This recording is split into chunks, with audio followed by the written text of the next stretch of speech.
Hello friends, hearty welcome to my channel. Today marks the 5252nd birth anniversary of Lord Krishna, celebrated with devotion, joy, and midnight prayers across India. In 2025, Janmashtami is observed on August 16, with the sacred Nishita Puja Muhurat falling between 12:20 am and 1:05 am in Mumbai. This divine night commemorates Krishna's birth in Mathura, symbolizing the triumph of Dharma over Adharma, light over darkness, and love over fear. His arrival is not just a historical moment, it's a spiritual metaphor for the awakening of divine consciousness within us. Here's a poetic reflection you might enjoy. In the hush of midnight, a flute whispers grace, a cradle swings beneath stars' embrace. Born in chains, yet free in soul, Krishna arrives to make the broken whole.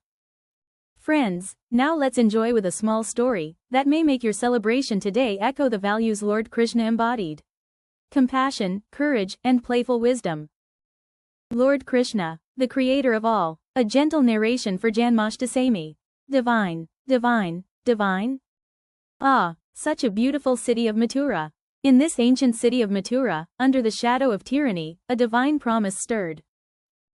King Kansa, Lord Krishna's maternal uncle cruel and fearful, had imprisoned his own sister Devaki and her husband Vasudeva, haunted by a prophecy, her eighth child shall be your end.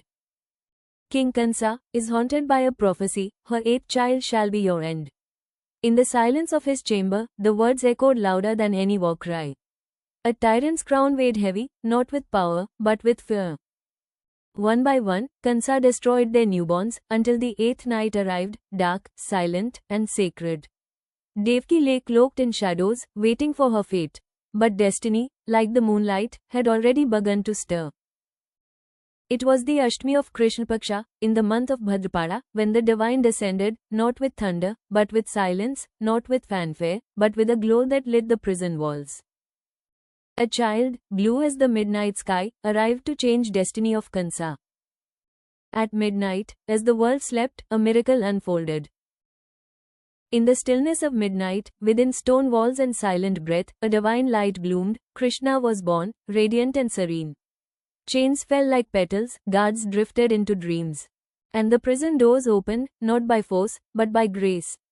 No thunder, no command, only the hush of divine will. Chains lay forgotten, guards in sacred slumber, and in that quiet, infinite moment, the miracle walked free.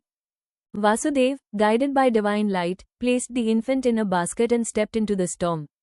The sky roared, the earth trembled, yet within that cradle of grace, serenity glowed. Each step was a prayer, each breath a vow, and the storm bowed to the miracle it carried. The Yamuna river, wild and swollen, parted gently to let them pass. Its waves, once fierce, bowed to the cradle of divinity. No command was spoken, no force was used, only the silent glow of grace, and the river knew whom it must serve. Overhead, Sheshnag spread his hoods to shield the child from rain. No thunder dared strike, no wind could sway, for the serpent of eternity bowed low, a canopy of devotion above the cradle of light. Even the storm paused, in silent awe. Across the river, in the village of Gokul, Vasudeva exchanged Krishna with the newborn daughter of Yashoda and Nanda. No words were spoken, only hearts aligned, one child of destiny, one child of devotion. And in that quiet room, the divine plan unfolded. Thus, the divine child found refuge in the lap of love and devotion. No palace, no throne, only arms that knew no condition. In the hush of dawn, the world paused, as love became the cradle of divinity. In Gokul, Krishna grew as Bal Gopal, the butter thief with twinkling eyes, the flute player whose notes danced through leaves, the joy of every heart, a child divine, wrapped in mischief and melody. He dipped his hand in the pot of delight, eyes twinkling, smile so bright. The butter thief, with charm so wild, Gokul's joy, the divine child. With butter in hand and laughter in flight, he dashed through Gokul, a mischievous light. Behind him, Ma Yashoda with stick held high, chasing the divine beneath the village sky. Bound by rope, yet free in grace, the child divine in a humble place. Tied to the mortar, his Leela unfolds, a tale of love that every heart holds. The image of Krishna tied to the mortar, known as the Damodar Leela, is rich with layered symbolism, blending divine playfulness, maternal love, and spiritual truths. But his birth was not just a tale, it was a message. When injustice reigns, divinity arrives quietly, wrapped in innocence and love.